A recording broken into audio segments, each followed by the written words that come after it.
नमस्कार, नई दिशाएं में आपका स्वागत है। मैं हूं आकांक्षा। आज हम जानेंगे वायलिन के इतिहास के बारे में। वायलिन के अंतर्राष्ट्रीय ख्याति प्राप्त वादक डॉक्टर रोहन नायडू हमारे साथ हैं। आपका बहुत बहुत स्वागत सर। नमस्कार जी। सर, जब हम वायलिन वादन की बात करते हैं तो पहले इसके इतिहास के बारे में हम चाहेंगे कि आप कुछ हमें बताएं इसके बारे में। देखिए, वायलिन का इतिहास अवश्य ही विदेशी है और उसे विदेशी दृष्टिकोण से देखना मुझे ज़्यादा बेहतर लगता है जी। हालांकि हम लोग जब पढ़ते हैं तो दो प्रकार के इतिहास हम दृष्टिपात कर पाते हैं कि एक भारतीय परंपरा के अनुसार और एक विदेशी। तो जो वायलिन है अवश्य एक विदेशी वाद्य है और इसका इतिहास इटली से जोड़ा जाता है जी। और सबसे पुराना जो वायलिन आज हमें प्राप्त होता है वो एशमोलियन म्यूज़ियम इंग्लैंड में है, जिसमें 1500 कुछ सन की उसमें डेट अंकित है अंदर। और तो हमें ये मालूम पड़ता है कि 16वीं शताब्दी के आसपास से ये इस रूप में जो आज वायलिन है ये हमें प्राप्त होते हैं। और इससे और पीछे जाएं तो ये एक आविष्कार किया हुआ वाद्य नहीं है, ये एक विकसित होता गया वाद्य है। तो पहले किसी और शक्ल में था, धीरे धीरे परिवर्तन होते होते होते आज हमको इस रूप में ये प्राप्त होता है। तो पुराने इतिहास के दौरान अगर हम देखें तो बीजेंटाइन एक सभ्यता थी, जैसे हड़प्पा, मोहनजोदाड़ो जैसी सभ्यता है। तो बीजेंटाइन परंपरा में एक वाद्य होता था लीरा। तो विदेशी जो सोच है उनके अनुसार, विद्वानों के अनुसार, ये वाद्य उस लीरा से प्रभावित होते होते विकसित होते होते यहाँ तक पहुँचा। अब बात करते हैं भारतीय परंपरा की। तो हमारे यहाँ कहा जाता है कि जो इस प्रकार का वाद्य है, गज वाद्य, जो बो से बजता है, एक छड़ी होती है बजाने के लिए, उसको हम बो इंग्लिश में बोलते हैं और हिंदी में गज बोलते हैं। तो गज से बजाने वाले वाद्यों में अगर हम बहुत पीछे जाते हैं तो हमको रावण हत्था का इतिहास मिलता है। ऐसा मान्यता है कि रावण उसे बजाया करते थे और ये तो बहुत पुरानी बात हो गई। राजस्थानी लोक वाद्यों में जैसे सारंगी है, ऐसे कई गज वाद्य हमें प्राप्त होते हैं। तो ये मानना है कि वहां से विकसित होता ये वाद्य बना। परंतु ऐसा लगता है कि अब जब हम तारों को जोड़ते हैं तो विदेशी जो हमें ज्ञान प्राप्त होता है इस वाद्य के बारे में वो ज़्यादा वैज्ञानिक प्रतीत होता है, ना कि रावणास्त्र। जरूर रावणास्त्र या रावण हत्था से और कई वाद्य विकसित हुए होंगे, लेकिन वायलिन के तार वहाँ पे उतने जुड़ते हुए नहीं दिखाई देते हैं। तो विदेशी जो है जानकारी वो ज़्यादा वैज्ञानिक प्रतीत होती है जी। विदेशी जानकारी ज्यादा वैज्ञानिक लगती है सर, लेकिन इसको ना लोक वाद्यों में नहीं शामिल किया गया, इसे शास्त्रीय वाद्यों में शामिल किया गया। इसकी कोई खास वजह आपको लगती है कि शास्त्रीय वाद्य में से क्यों शामिल किया गया? हाँ, देखिए, दो प्रकार के वाद्य होते हैं, एक लोकवाद्य, लोक संगीत में बजने वाले वाद्य, और शास्त्रीय संगीत में। अब देखा जाए तो दोनों ही वाद्यों पे सरगम तो बजती ही है, सारेगामा पधानीसा के बिना तो कुछ है नहीं जी। तो अब बात आती है कौन सा संगीत उस पे बजाया जा रहा है और कौन सा संगीत ज्यादा एप्रोप्रिएट लगेगा। तो लोक संगीत को ध्यान में रखते हुए जो वाद्य विकसित होते हैं मोटे तौर पे उन्हें ही लोकवाद्य बोल दिया जाता है। और जो शास्त्रीय संगीत के अनुरूप, जैसे अगर हम संगीत के बारे में बात करें तो मींड, गमक, ये सब जो बातें होती हैं, घसीट, सूत, ये जो प्रकार हैं, ये सब निकालने के लिए अगर कोई वाद्य सक्षम है तो हम उसे शास्त्रीय संगीत की श्रेणी में रख सकते हैं और उसे शास्त्रीय संगीत में प्रयोग किया जाता है जी। अब कुछ वाद्य ऐसे हैं जो लोकवाद्य थे पहले और उससे अब शास्त्रीय संगीत की एक प्रामाणिकता प्राप्त हो गई है। जैसा इसके बहुत बड़े दो उदाहरण आपको रखूंगा जी। कि शहनाई वाद्य शास्त्रीय वाद्य नहीं था, लोक और मांगलिक पर्वों में उसको प्रयुक्त किया जाता था। उस्ताद बिस्मिल्लाह खान साहब ने उसको अपने दक्षता से कहना चाहिए आज उस जगह ला खड़ा किया और अवश्य इतने बड़े प्रयास के लिए उन्हें जो भारत रत्न सम्मान भी मिला। तो दूसरा उदाहरण है शिव कुमार शर्मा जी, पंडित शिव कुमार शर्मा जी। उन्होंने संतूर को एक कश्मीरी लोक वाद्य से उठाकर उसे शास्त्रीय में के श्रेणी में लाया। तो ये बहुत अथक प्रयासों के बाद होता है। हाँ, लेकिन उसमें ध्यान इस बातों का रखा जाना चाहिए कि शास्त्रीय जो राग हैं और जो राग तत्व हैं, क्या उसमें समाहित किए जा सकते हैं।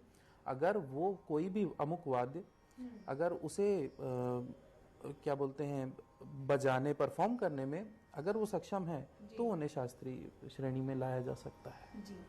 अब ये जानना चाहेंगे कि संगीत के प्रति आपकी रुचि कैसे जागी, क्योंकि हमें जितना पता है आपका बैकग्राउंड कोई संगीत का रहा नहीं, फिर कैसे आपका रुझान इस ओर हुआ और वो कौन सी धुन थी जिसकी वजह से आप खींचे चले आए? हाँ, ये बात ऐसी है कि मैं कक्षा तीसरी में रहा हूँगा, क्लास 3 की बात है मुझे। तो एकाएक, क्योंकि परिवार में तो संगीत था नहीं, परिवार में कोई संगीतज्ञ नहीं था। हाँ, पिताजी माताजी दोनों बहुत ही संगीत प्रेमी रहे और आज भी वो लोग जो मुझे कभी कभी लगता है शायद मुझसे ज़्यादा वो संगीत को पसंद करते हैं। तो हुआ यूं कि दूरदर्शन उस समय हुआ करता था और उस पर एक ऐड आता था। तो वात आज का ऐड रहता था, उस्ताद जाकिर हुसैन खान साहब उसमें तबला वादन किया करते थे। उसे देख के मुझे तबला वादन सीखने की इच्छा जागृत हुई और मैंने पिताजी को बताया कि मुझे तबला सीखना है। कुछ प्रयासों के बावजूद बाद में पिताजी मान गए, चलिए ठीक है, क्योंकि वो शुरुआत में तो उस पक्ष में नहीं थे। फिर ऐसे मेरा तबले के साथ रुझान हुआ और मैंने तबला शिक्षा प्रारंभ की। ठीक, लेकिन आपकी ख्याति वायलिन वादन के क्षेत्र में, अब ये तबले से वायलिन तक की यात्रा कैसे तय हुई? हाँ, तो ये ऐसा हुआ कि पिताजी को जैसे तो भी मनवा लिया कि चलिए मैं तबला सीखना चाहता हूँ। उसके बाद पिताजी ने बोला ठीक है तबला सीखो और साथ में गाना भी सीखो।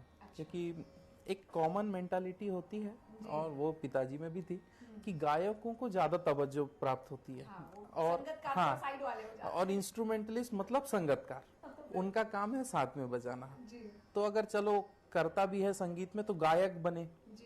अब मेरी जो इच्छा थी और मेरा जो रुझान था वो गायन की तरफ बिल्कुल नहीं था।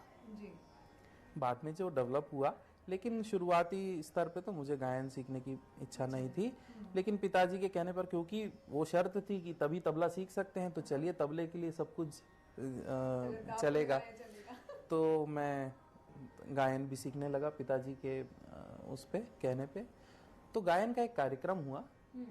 उस समय मेरे साथ अभी वर्तमान में भोपाल में कार्यरत हैं आकाशवाणी में महेश मलिक जी। तो श्री महेश मलिक जी ने संगत वायलिन पर मेरे साथ की और अन्य इंस्ट्रूमेंट भी थे। तो उस समय पहली बार वायलिन सामने से देखा मैंने और मुझे उसकी आवाज़, उसका शेप, ये सब बहुत अच्छा लगा, बहुत प्रभावित किया। उम्र बहुत कम थी तो ऐसे ही रुझान आ गया, चलिए वायलिन भी सीखना है। लेकिन क्या पता था आगे जाके वायलिन में ही सब कुछ होगा।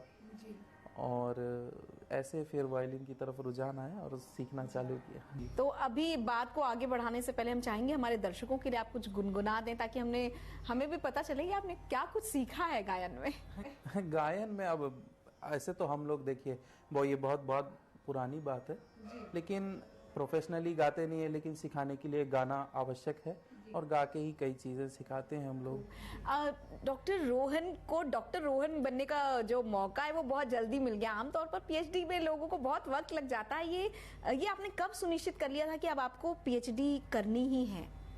देखिए, यहाँ पे मुझे लगेगा कि मैंने कुछ भी नहीं डिसाइड किया था। इसमें जो हाथ है, जीवन में जो दिशा पाने का कार्य होता है, देखिए या तो ईश्वरी प्रेरणा से होता है, आशीर्वाद से होता है, या गुरु के आशीर्वाद से होता है। तो संगीत जीवन जो है इसमें गुरु का बहुत महत्व है। मेरे गुरु जी ने मेरी जो मुख्य दिशा थी वो उन्होंने ही तय की और मैं बहुत अपने आप को खुश नसीब मानता हूँ कि मुझे बहुत अच्छे गुरु मिले। और जब मैं एकदम दिशाहीन काम कर रहा था, इधर उधर जा रहा था। देखिए सबके जीवन में एक आता है, लोग स्थायित्व की तरफ सोचते हैं, सोचते हैं कोई ना कोई सरकारी नौकरी चाहिए, ये चाहिए वो चाहिए। क्योंकि पिताजी भी सरकारी नौकरी में रहे, तो उनको भी एक जो गवर्नमेंट मेंटालिटी होती है गवर्नमेंट एम्प्लॉय की, वो उनके उनमें भी थी। तो वो भी चाहते थे कि लड़का कहीं सेटल हो जाए, उसको सरकारी नौकरी मिल जाए। तो मैंने बहुत प्रयास किए भी, एसएससी की परीक्षाओं में बैठा, बैंकिंग की परीक्षाओं में बैठा, कहीं बैंक में बाबू बन जाए। तो एक दिन गुरुजी ने अच्छे से मेरी क्लास ली, बोले तुम जीवन में करना क्या चाहते हो? तो मेरे पास सच मायने में कोई उत्तर नहीं था। और बोले इस तरीके से निरुत्तर होना आज इतनी कम उम्र में, क्या ये अच्छी बात है? तुम्हारा विजन कितना छोटा है। जब इतना छोटा सोच रखोगे तो राग को बड़ा कैसे करोगे? तो ये बहुत बड़ी बातें थी। कुछ गुरुजी का मार्गदर्शन, डांट, प्यार, सभी कुछ उसमें निहित था। तो उन्होंने मुझे समझाया, तो मैंने अपने आप को गुरु के प्रति उनके समक्ष सरेंडर कर दिया कि गुरुजी आप बताइए मुझे क्या करना चाहिए, फिर मैं देखता हूँ कि मुझे क्या करना है। तो बस गुरुजी का आशीर्वाद हुआ। जब हम अपने आप को नतमस्तक कर देते हैं ईश्वर के सामने, गुरु के सामने, तो सारी राहें दिखने लगती है। तो मैंने ये चीज़ प्रत्यक्ष फील किया। और गुरुजी ने जब बताया, देखो तुम अभी ये कर रहे हो, इसके बाद तुम ऐसा करो, इसके बाद ऐसा करो, इसके बाद ऐसा करो, तो अच्छा रहेगा। वहाँ से मुझे एक प्रेरणा मिली, एक दिशा मिली कि हाँ ऐसा करना चाहिए। और उसके बाद गुरुजी ने जैसे एक मिशन पे भेज दिया जाता है फौजी को, तो मेरे टारगेट सेटअप कर दिए कि अगर एमए करना है म्यूजिक से तो गोल्ड मेडल से करना है। ये शर्त है, इसे आप निगलेक्ट नहीं कर सकते। और सब शर्तों के साथ ये बातें हैं कि अगर नहीं किए तो मैं तुम्हें नहीं सिखाऊंगा। तो इतनी बड़ी शर्त है, तो आप उसे फॉलो करना ही है। तो ये ऐसे ऐसे कठिन टारगेट उन्होंने सेटअप किए। आकाशवाणी कंपटीशन है तो उसे गोल्ड मेडल से तुम्हें क्लियर करना है, एमए है उसको गोल्ड मेडल से निकालना है, उसके बाद नेट जीआरएफ की तैयारी करनी है। तो गुरुजी ने कभी नेट नहीं बोलते थे, गुरुजी बोलते थे जीआरएफ, क्योंकि जूनियर रिसर्च फेलोशिप ही चाहिए, उसके नीचे नहीं चलेगा, क्वालिफिकेशन नहीं चाहिए हमें। तो वो करो, उसके बाद पीएचडी करो। तो एक तरीके से एक दिशा निर्धारित हुई। और उनके आशीर्वाद से, माता पिता के आशीर्वाद से ये सब टारगेट होते गए। और ऐसे जैसे ही मेरा एमए फाइनल ईयर हुआ, उसी के साथ साथ ही मेरा नेट क्वालिफाई हो गया जेआरएफ के साथ। तो ये, और उसके बाद तुरंत पीएचडी में दाखिला हो गया। तो सब चीजें एक के बाद एक बनी रही और होते ही गई। तो इसीलिए थोड़ा सा जल्दी हो गया है। बिल्कुल। और ये निश्चित रूप से आपके जीवन का ये बहुत बड़ा सौभाग्य रहा आपको कि आपके गुरु ने आपके लिए लक्ष्य ही ऐसा रखा। ये हर किसी को ऐसा सौभाग्य मिलता नहीं है। हम वो गुरुजी का नाम भी जानना चाहेंगे और कुछ वायलिन की धुन भी सुनना चाहेंगे। जी बिल्कुल। गुरुजी का नाम तो है ही पंडित देवाशीष डे, बहुत उच्च श्रेणी के गायक और गुरु हैं। उसके पहले, सबसे पहले जो मेरा संगीत में पदार्पण हुआ तो मेरे को पंडित संजय गिजरे जी ने शिक्षा दी। उसके बाद मैं पंडित बिमलेंदु मुखर्जी साहब के पास भी गया और पंडित रामस्वरूप रतोने जी से मैंने तबला सीखा। तो गुरुजी, ये मेरे 4 गुरुजन रहे जिन्होंने मुझे मार्गदर्शन दिया। आज भी मैं गुरुजी के पास जाता हूँ। अभी हम वायलिन वादन सुनेंगे, उसके बाद आगे की चर्चा जारी रखेंगे। जी।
बहुत खूब। धन्यवाद। रोहन जी, ये जानना चाहेंगे कि वायलिन वादन के क्षेत्र में करियर के क्या ऑप्शन है, क्योंकि आपने एज ए एक्सपर्ट लेक्चरर आपने ज्वाइन किया, आप प्रशिक्षण दे रहे हैं, इसके अलावा भी एक बड़ा प्लेटफॉर्म भी है प्रशिक्षण देने का, क्योंकि ऑनलाइन होने की वजह से आपके देश भर के अलग अलग क्षेत्रों से छात्र जुड़ गए हैं।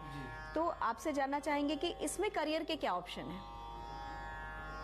इसमें देखिए, संगीत में बहुत सारे करियर आप ऑप्ट कर सकते हैं। आज जब संगीत वैश्विक स्तर पे पहुंच चुका है तो और भी करियर अपॉर्चुनिटीज़ खुल गई हैं जी। और कहीं ना कहीं कोरोना के कारण आर्टिस्ट को जो ऑनलाइन काम करने की जो आदत नहीं थी वो मजबूरन और इस कारणवश हमें वो आदत डालनी पड़ी। तो वहाँ से भी मैं बोलूँगा कि कहीं ना कहीं कुछ ना कुछ अच्छा हुआ। कुछ बुराई में भी कुछ अच्छाई हो जाती है। तो आज एक एक करके अगर हम बात करें, एक तो संगीत सीखना और सिखाना, यहाँ पे करियर है। आप संगीत सिखा के, चाहे वो प्राइवेटली हो या किसी न किसी संस्था के अंतर्गत हो या स्वयं की संस्था के अंतर्गत हो, एकेडमी है, कॉलेजेस हैं और यूनिवर्सिटीज़ हैं, एक तरीके से तो यहाँ से। दूसरी बात, कार्यक्रम करके, एक कलाकार कार्यक्रम करके अपना रोजगार भी करता है और साथ में वहाँ पे करियर भी है। कोई फुल टाइम आर्टिस्ट होता है जिसका करियर ही यही होता है जी। साथ में रिकॉर्डिंग्स, इंस्ट्रूमेंटलिस्ट लोग रिकॉर्डिंग भी करते हैं, वोकलिस्ट तो करते ही हैं जी। और साथ में कई चीज़ें अब ऐसा आ गया है, इनोवेटिव म्यूजिक। हम यूट्यूब या इंस्टाग्राम जैसे कुछ सोशल मीडिया प्लेटफॉर्म अब आजकल आपको पे करता है जी। तो लोग रील्स बनाते हैं, कुछ चीज़ें करते हैं। हालांकि हमारे शास्त्रीय संगीत में हम लोगों को कोई बहुत ज़्यादा उसके लिए प्रेरित नहीं किया जाता और ना ही हम करते भी हैं, क्योंकि कहीं ना कहीं वो रागदारी संगीत का जो हमारा जो डेप्थ है उस पर कुछ ना कुछ असर पड़ता है, क्योंकि 1 मिनट के अंदर आपको कुछ वो चीज़ें परोसनी है। अब उसके बहुत सारे नेगेटिव पॉइंट्स हैं, वो हम यहाँ डिस्कस नहीं करेंगे, लेकिन ये सब माध्यम है जहाँ से कोई कलाकार अपना करियर को ऑप्ट कर सकता है जी। आपने बहुत सारे विदेशी मंचों पर अपनी प्रस्तुति दी है, यूरोप में, बांग्लादेश में, तो कोई इंसिडेंस आपको याद आता है जो बहुत रोचक रहा, जो आप हमारे दर्शकों के साथ साझा करना चाहते हैं? जी हाँ, मैं 2 बातें शेयर करना चाहूँगा यहाँ पे जी। एक तो विदेश की और एक अपने देश की। ये बात है, मैं एम्स्टर्डम में परफॉर्म कर रहा था और वायलिन को विदेश में बजाना अपने आप में एक चैलेंज है। अच्छा। क्योंकि ये देखा जाए ये उन्हीं का वाद्य है हाँ। और उसमें वो काफी अच्छे हैं जी। हमारे यहाँ जो यहाँ पे प्रणाली है, हम जो इस वाद्य को जिस तरीके से बजाते हैं वो तरीका अलग है। हमने इसको अपने म्यूजिक के हिसाब से ढाला है। बट विदेश में जो वेस्टर्न म्यूजिक है, वेस्टर्न क्लासिकल म्यूजिक, उसमें जो वायलिन बजता है वो काफी डिफरेंट होता है, आपने सुना ही होगा जी। तो जब पूरा कार्यक्रम हुआ हमने बजाया कुछ एक सवा घंटा वहाँ पे परफॉर्म किया जी। कार्यक्रम के बाद 2 कुछ वयोवृद्ध दंपति थे, तो हस्बैंड वाइफ आए पास में और उनकी जो वाइफ थी, मैडम ने बोला कि वायलिन ऐसा भी बज सकता है, ये हमें नहीं पता था। अच्छा। तो मुझे वो चीज़ शुरुआत में तो ऐसा लगा कि ये मुझे कहीं कमेंट तो नहीं कर रही है नेगेटिव, बट वो काफ़ी उनकी आंख से, उनके चेहरे के फेशियल एक्सप्रेशन से ये मालूम पड़ रहा था कि वो बहुत ही अमेज थी कि उन्हें लगा कि ये वाद्य को ऐसा भी बजाया जा सकता है, क्योंकि वो लोग उसको कुछ अलग तरीके से बजाते हैं। इसमें हम लोगों ने कुछ नए डायमेंशंस खोजे हैं हाँ। और उसमें एक्सपेरिमेंट किए हैं कुछ चीज़ें, तो जैसे कि सारे तारों को एक साथ बजाना या उसमें गमक मींड ज़्यादा बजाना। विदेशी संगीत में ज़्यादा गमक नहीं होता है, बहुत ज़्यादा क्या, बहुत ही नाम मात्र का कभी हुआ। हाँ, कुछ ना कुछ स्लाइड्स जरूर होती है जिसे हम मींड वगैरह कहते हैं, बट गमक एकदम ऐसा नहीं। तो हमने तो बहुत ही गमक और मींड के साथ बजाया, तो उन्हें काफ़ी अच्छा लगा। प्लस फिंगर स्टाइल भी अलग होती है हमारी काफ़ी चीज़ों में। तो उन्होंने बोला, एक तो ये इंसिडेंस था कि उन्हें खुद ही अपना वाद्य ऐसा लगा कि वाह ये कुछ नया कुछ बज रहा है। दूसरी बात है, मैं पंडित जसराज जी को बहुत मानता हूँ। तो ये मौका था, 2007 की बात है, सप्तक संगीत समारोह, देश का बहुत ही प्रेस्टिजियस मंच है। मुझे वहाँ पे अपना वायलिन वादन प्रस्तुत करने का मौका मिला। तो बजाते बजाते अचानक एकाएक मेरा ऐसा ध्यान गया, ऐसे बजाते बजाते राइट साइड देखा तो मंच से मेरे को सीधे जसराज जी दिखे। और मैं कुछ सेकंड के लिए मतलब एकदम पॉज हो गया, ब्लैकआउट हो गया कि पूरा मेरा जो फोकस था राग पे।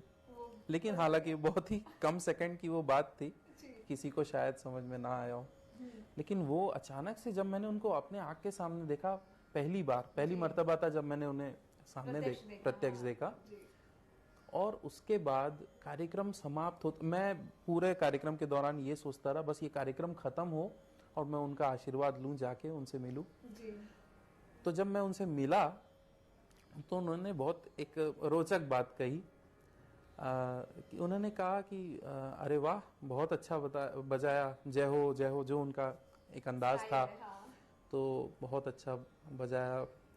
मैं तो, मेरी आंखें तो नम हो गई थी उनको देख के। तो मैंने बोला हम आपको बहुत मानते हैं और खूब खुश हुए। उन्होंने बोला कहाँ रहते हो? ना, रायपुर छत्तीसगढ़ में। तो उन्होंने मजाकवश एक बात कही होगी, उन्होंने कहा कि अरे रायपुर में रहते हो? रायपुर में कब से इतना अच्छा संगीत होने लगा?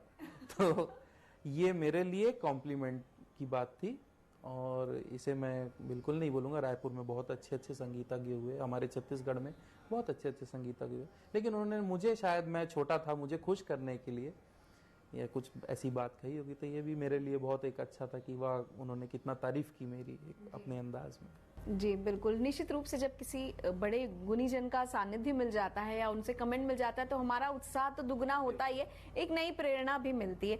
अब जानना चाहेंगे, क्योंकि आप प्रशिक्षण देने की राह में आगे बढ़ रहे हैं, आप नए कलाकारों को तैयार कर रहे हैं। कई बार देखा है बहुत सारे मंचों पर ना टाइम बहुत बॉन्ड कर दिया जाता है। बाकी सारी चीजों के लिए तो नहीं कहा जाता, लेकिन शास्त्रीय संगीत को मंच पर प्रस्तुति के लिए समय बहुत कम दिया जाता है, जिसपे वो प्रॉपर तरीके से प्रस्तुत भी नहीं कर पाता कलाकार। तो ऐसे, इसके लिए आप क्या कहना चाहेंगे? किस तरह के हमें इन शास्त्रीय संगीत को जीवित रखने के लिए कितना समय सीमा देना चाहिए और किस तरह के प्रयास होने चाहिए?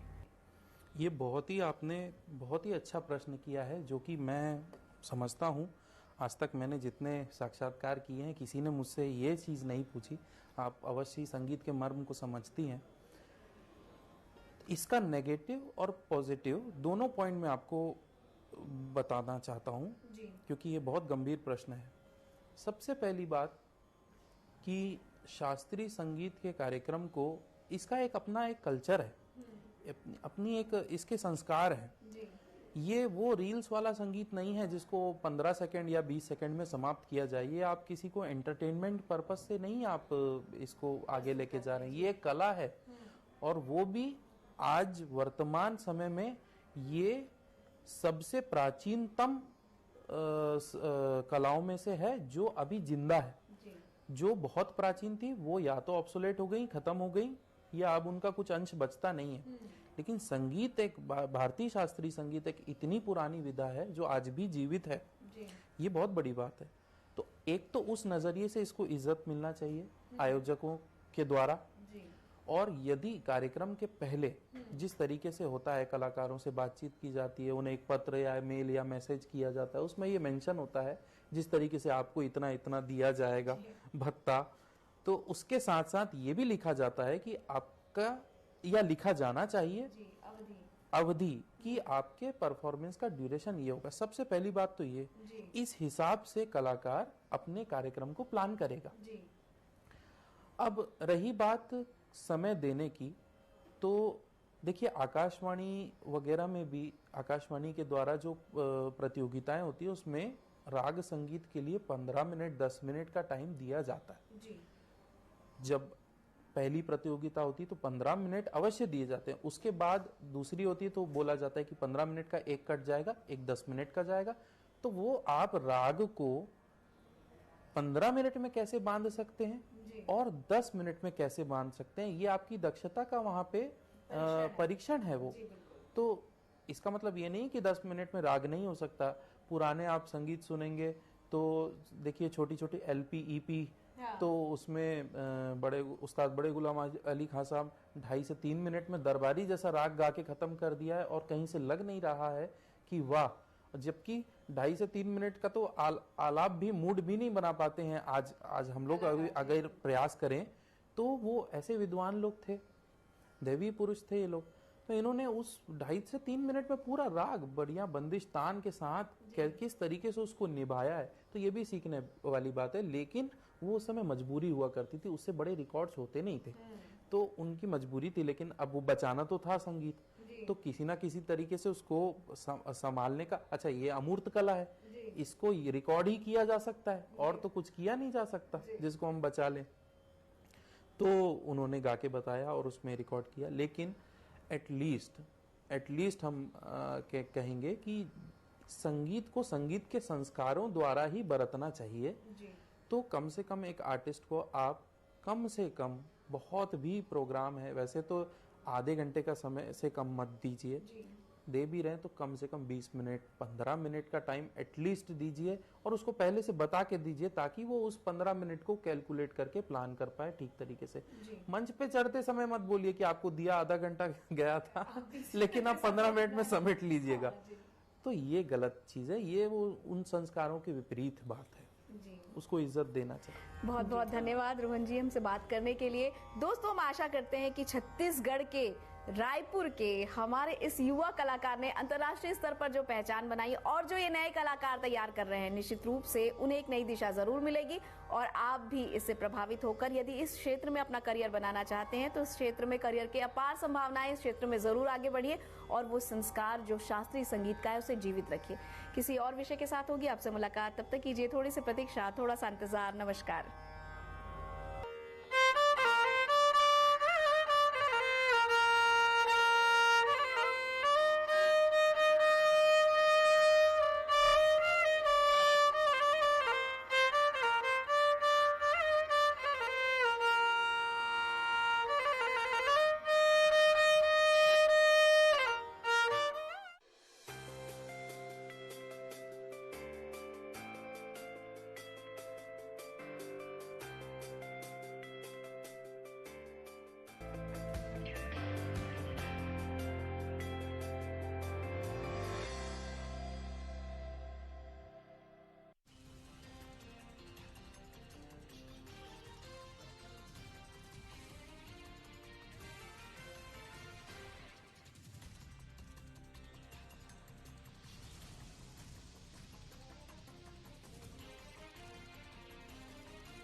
अव्वल बनने की पूरी तैयारी है।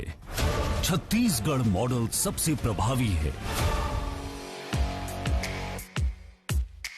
मिला वनाश्रितों को 65 लघु वनोपजों की समर्थन मूल्य पर खरीदी का लाभ। सही हकदार को मिला